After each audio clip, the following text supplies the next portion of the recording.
दादाजी के खेत पर, जहाँ सूरज की किरणें हमेशा दोस्ती के गीत गुनगुनाती थीं, अर्जुन अपने अनोखे दोस्तों के साथ रहता था। एक बुद्धिमान गाय, एक चंचल सूअर और एक घमंडी मुर्गा, ये सब मिलकर खेत के हर दिन को खास बनाते थे।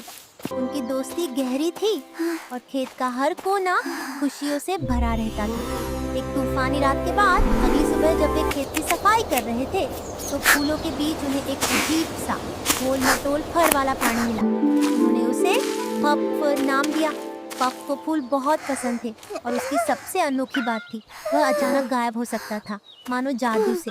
पफ की यह अदृश्य होने की शक्ति खेत में ढेर सारी शरारतें लेकर आई। कभी बाल्टियां अपने आप पलट जाती, तो कभी खाने की चीजें गायब हो जाती। हर तरफ अजीब से छोटे छोटे पैरों के निशान मिलते। दादाजी को लगा कि कोई शरारती जानवर खेत को नुकसान पहुंचा रहा है और उसे पकड़ने की तैयारी में लग गए। अर्जुन और उसके दोस्त चिंतित थे। वे जानते थे कि पफ शरारती जरूर था, पर उसका दिल बहुत साफ था और वह किसी को नुकसान नहीं पहुंचाना चाहता था। दादाजी के बढ़ते शक को देखते हुए अर्जुन और उसके दोस्त पफ को उनसे छिपाने की योजना बनाने लगे। कभी वे उसे खलिहान में छुपाते, कभी फूलों के घने झुरमुट में। वे दादाजी का ध्यान भटकाने के लिए खूब मशक्कत करते। पफ की अदृश्य होने की क्षमता उनके लिए एक मदद भी थी, लेकिन दादाजी भी कम नहीं थे। वे लगातार उसे ढूंढने में लगे रहे, जिससे कई बार हास्य और दिल को छू लेने वाली परिस्थितियां बनी। इन सब के बावजूद उन्होंने पफ का साथ नहीं मुझे छोड़ा। लगता है कि पफ को पफ सिर्फ छिपाने की इन शरारती नहीं कोशिशों है। के बीच एक अजीब बात हुई। पफ अपनी अदृश्यता और फूलों के प्रति अपने प्यार का इस्तेमाल करते हुए अनजाने में खेत के कुछ कामों में मदद करने लगा।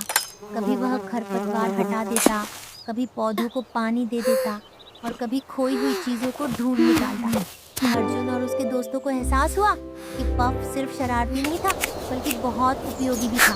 उन्हें यह भी लगा कि पफ कहीं से भटक कर आया है और अब उनका एक नया मिशन था, उसे उसके असली घर तक पहुंचाना। और फिर शुरू हुआ एक छोटा सा रोमांच। अर्जुन और उसके जानवर दोस्त पफ को उसके घर पहुंचाने के लिए जंगल के रास्ते एक रहस्यमय गुफा की ओर निकल पड़े। रास्ते में उन्होंने एक दूसरे की खूब मदद की, कई छोटी मोटी चुनौतियों का सामना किया और उनकी दोस्ती पहले से कहीं ज्यादा गहरी हो गई। आखिरकार उन्होंने पफ को उसके परिवार या उसी के जैसे दूसरे प्यारे प्राणियों के समूह के पास छोड़ दिया। खेत लौटते समय उनके दिल में एक अनमोल सीख थी। हर कोई अलग होता है, लेकिन दोस्ती और समझ से कोई भी मुश्किल पार की जा सकती है।